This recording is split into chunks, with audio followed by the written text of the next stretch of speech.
माई मेरे श्याम लगो। द्रविड़ देश में भक्ति उत्पन्न हुई। भक्ति महारानी कहती हैं कर्नाटक में मेरा विस्तार हुआ। वृद्धिं कर्नाटके गता, क्वचिन क्वचिन महाराष्ट्र, कहीं कहीं महाराष्ट्र में भी मेरा विस्तार हुआ। लेकिन जैसे ही मैं गुजरात प्रदेश में आई कि गुर्जरे जीर्णतांगता, गुजरात में आते ही मैं बूढ़ी हो गई। वहां से जैसे तैसे भागकर आई तो वृंदावन आई। वृंदावन की भूमि का स्पर्श करते ही मैं युवती हो गई, किंतु मेरे ये दोनों पुत्र ज्ञान वैराग्य, ये वृद्ध और जर्जर तो पहले ही थे, पर वृंदावन में आने के बाद तो इनके जीवन की आशा ही समाप्त हो गई।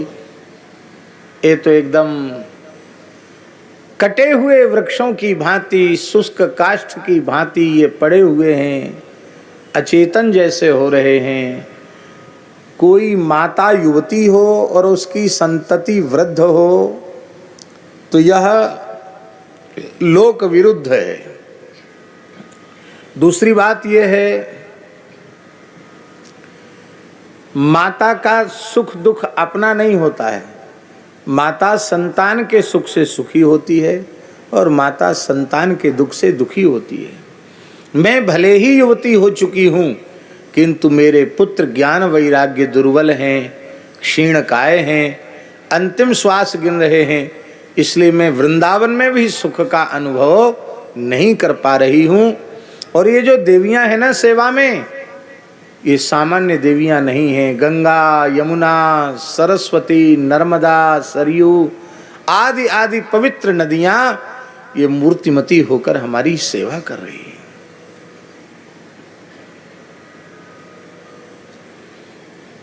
नारद जी ने कहा आपने अब क्या सोचा है? बोले अब सोचा तो यही है, मैं यहाँ नहीं रहूंगी। इदम स्थानम परित्यज्य विदेशम गम्यते मया। मैं इस स्थान को छोड़कर विदेश चली जाऊंगी।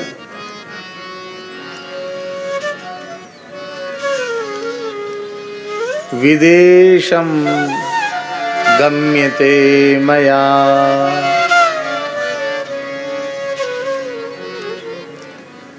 एक महात्मा का भाव, उनका शरीर पूरा हो गया है, उनका भाव सुना देते हैं। उनके वृंदावन में एक गोष्ठी में हमने उनका भाव सुना था, तो वो हम निवेदित कर देते हैं।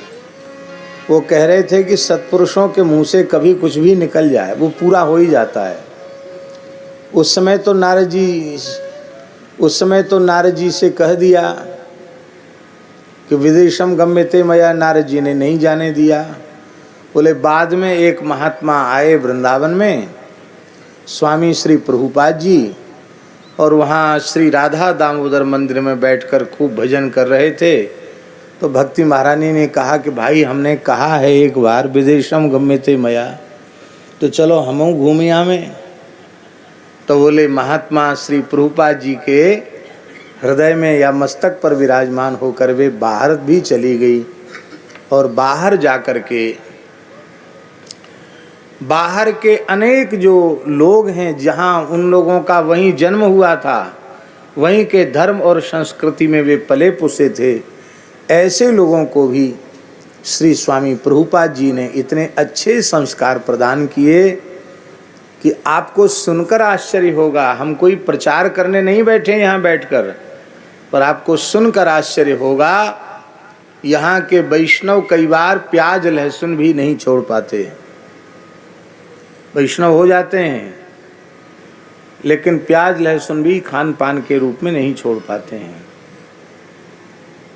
पर प्रभुपाद जी ने ऐसे संस्कार दिए, राधा वल्लभ लाल जी, कि उनके जो पक्के अनुयायी हैं वे चाय कॉफ़ी भी छूते नहीं हैं। प्याज लहसुन तो बहुत दूर की है। और हमने ऐसा सुना है कि जो लोग बाहर जाते हैं उनको यदि कहीं पवित्र भोजन मिलेगा सात्विक, तो उन देशों में अन्यत्र कोई यदि परिचित नहीं है तो कहीं सात्विक भोजन की व्यवस्था नहीं है। केवल वहाँ जो प्रभुपाद जी की संस्थाएं हैं वहीं मंदिरों में कुछ आपको सात्विक प्रसाद मिल सकता है। तो आज उनके मस्तक पर ऊर्ध्वपुंड देखकर, गले में तुलसी देख करके, हाथ में जपमाला देखकर, जप करते हुए देखकर, धामवास करते हुए देखकर, वृंदावन की परिक्रमा करते हुए देखकर लगता है कि एक महात्मा ने निश्चित ही भगवान की कृपा से बहुत बड़ा कार्य किया।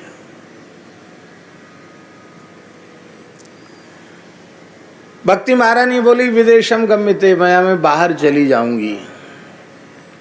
नारद जी सोचे, भक्ति वृंदावन से चली जाएगी तो वृंदावन में रह क्या जाएगा। वृंदावन में भक्ति अविचल रहनी चाहिए। हमारे पूज्य गुरुदेव श्री भक्तमाली जी कहते थे, साधक का हृदय ही वृंदावन बन चुका है,